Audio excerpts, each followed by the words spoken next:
I found this guy, Pete Santini, who's down in Orange County, and he's painted every one of these cars from day one, and just is just a master hot rod painter and knows what he's doing. And every single design, there's always the how do you get it from 2D to 3D, and now we actually have technology that's very easy to do that. Yeah. CAD software programs. Yeah, I mean, we don't do it ourselves, but we have go-to people, and it was very expensive when we first started. Or they would take a projector and they would project it onto the car, and they make these templates and they tape off the car. I don't know. There's another car that we did. The car we did for Paramore was the first time we used both a matte finish on the car, and then it also had a sheen and a gloss finish on another part of the car. And because her hair's red and it also has blonde in it, the whole car kind of had this underlayment of like blonde streaks with a orange, reddish hue over the top of it. And it's kind of hard to describe, but literally they had to tape off all of the streaks, and there was something like a mile or 2 miles worth of tape used to do the car. That's all I remember. It was some crazy number like that. Wow. So yes, the paint, the exterior is basically what we do now. Okay. I mean, we used to bring in aftermarket wheels, aftermarket tires, but again, Honda has a lot. They each one of their divisions, they have aftermarket parts that they sell in the dealerships and things, and so they would prefer that we use those. And so over the years, we've kind of gone more towards that, and we don't really do anything to the interior, of substance. Although the Fallout Boy car, I remember we put a bullet in we changed the gear shift knob to a bullet because that, and then you depress the bullet because that was part of their song. Okay. And part of a lyric, and so that was kind of a cool thing. So there's little things like that we've done. Well, it sounds like your company is kind of like a lot of partners coming together, like team players. Like one of your people on your website is Missy Worth. Wasn't Missy an A&R person for a record label like back in the 90s? She ran the West Coast for Sony Music. Okay. And she also for a dozen years managed a band called Rise Against. Mm-hmm. And she also ran the Universal Amphitheater, which later became the Gibson Amphitheater, and now is the Harry Potter ride at Universal. Wow, so that's a lot of stuff. You've surrounded yourself with amazing people, it sounds like. We have about 10 people. We're very small. I mean, we've been around for 20 years. This actually, Monday is our 20th anniversary as a company, believe it or not. April 1st, 1999. Wow. Congratulations, man. Was the day. Hey, thanks. And I can't believe time has gone this quickly, and there have been a lot of amazing people along the way that have worked at the company. We've had some ups and downs, and we've survived. Obviously, and let's go back. And Missy is legendary. That is for sure, and I'm very lucky to work with her. That is amazing, because I've heard the name, and I've even talked to her on the phone, but I don't think she remembers me because it had to do with me trying to be a rock star, sending my music into a label. And she was actually. She also now is in addition to working with us and doing a lot of the talent outreach and helping to motivate the staff and mentoring people. She's also and she's advising me in particular. I'm more of a creative spirit, and I've learned how to. I would say at the core, I'm a creator and a creative spirit, but I've had to do business and learn business as a second, skill set. And so it's great to have somebody else who can help in that respect too. Yeah, so we both learned from the same teacher. If you go way, way, way, way back in history to Rio Americano High School at our high school radio station, KRAT, Chuck Gebhardt was our teacher, and he might be listening right now. Say hi to Chuck. Hey, Chuck. He definitely created a great opportunity at that high school radio station. What's interesting for me is I started my high school at a different high school. I was at Del Campo High School. Oh, okay. And I tried to get a radio station, started at Del Campo. I actually lobbied the school to try to do it and talk to the principal and put a committee together and all of this stuff. And, I made some headway, but actually never succeeded.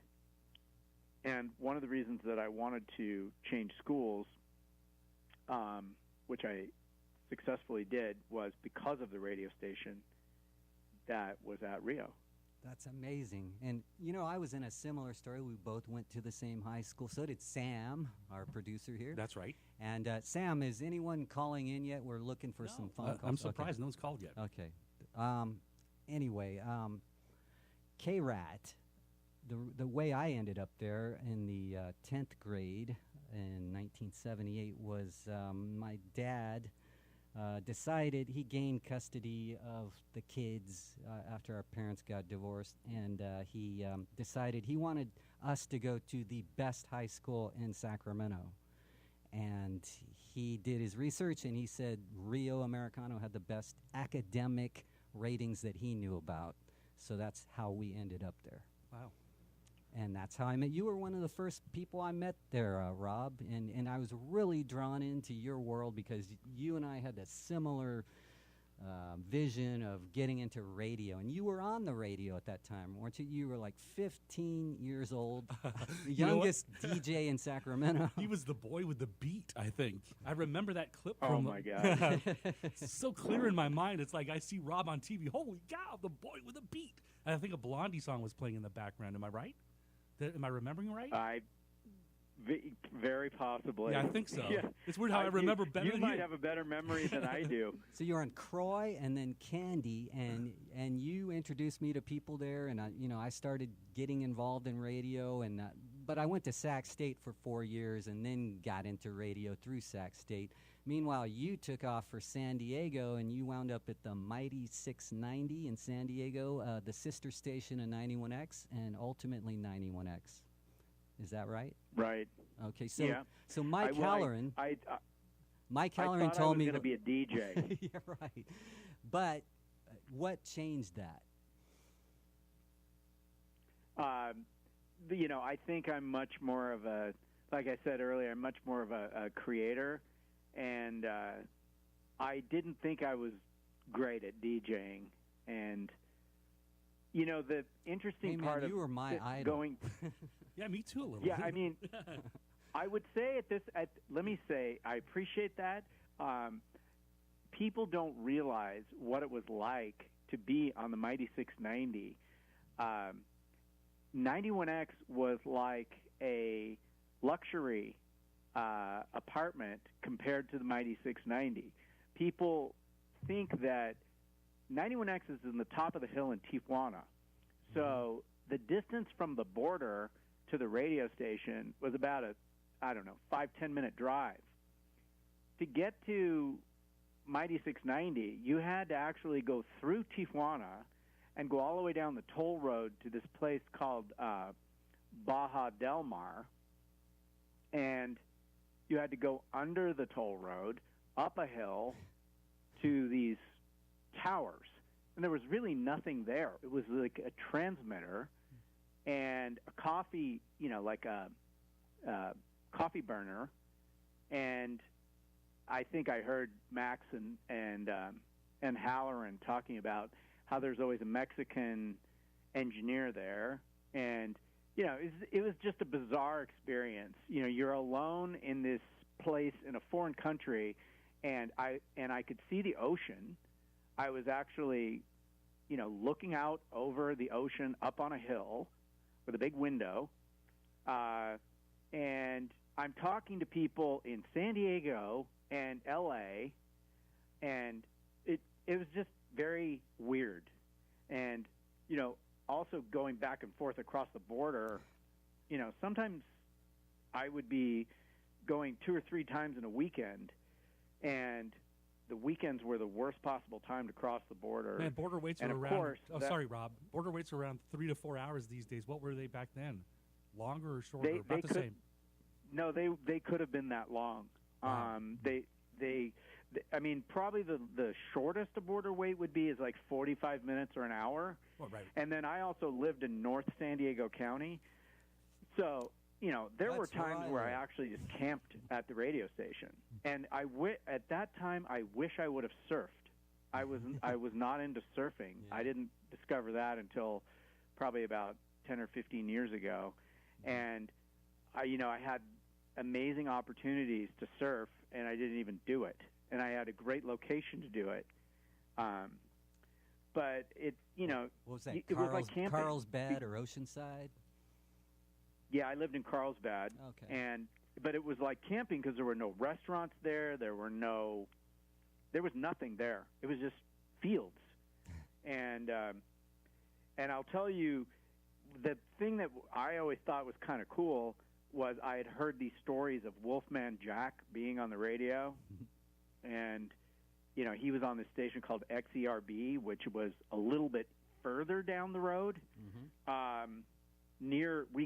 It was very close to our towers, and the amount of radiation that I probably got from being next to those transmitters, I have no idea. But scientists don't want us to know that part. Probably not, but neither do radio owners. The coolest thing that ever happened to me in Sacramento at Croy was meeting Wolfman, because we used to carry a syndicated Wolfman show, and then he came and did the show live from the station one time, and we all went there, and he was into drugs, and I'm pretty. Yeah, I'm pretty sure that was the first time I saw somebody go into the bathroom, and I think he had a little kit, and he was doing some damage in there. Yeah, unfortunately, I've read about those things, but he still became a legend. So, for sure. I interviewed, and it was an honor to meet him, and he was the most famous DJ I'd ever heard of. Yeah, to me, I never met him, but I would have picked him as the most famous of all time from American Graffiti. I mean, I used to go to summer camp in near Yosemite, and that was the only thing you could hear on the radio in the late '60s.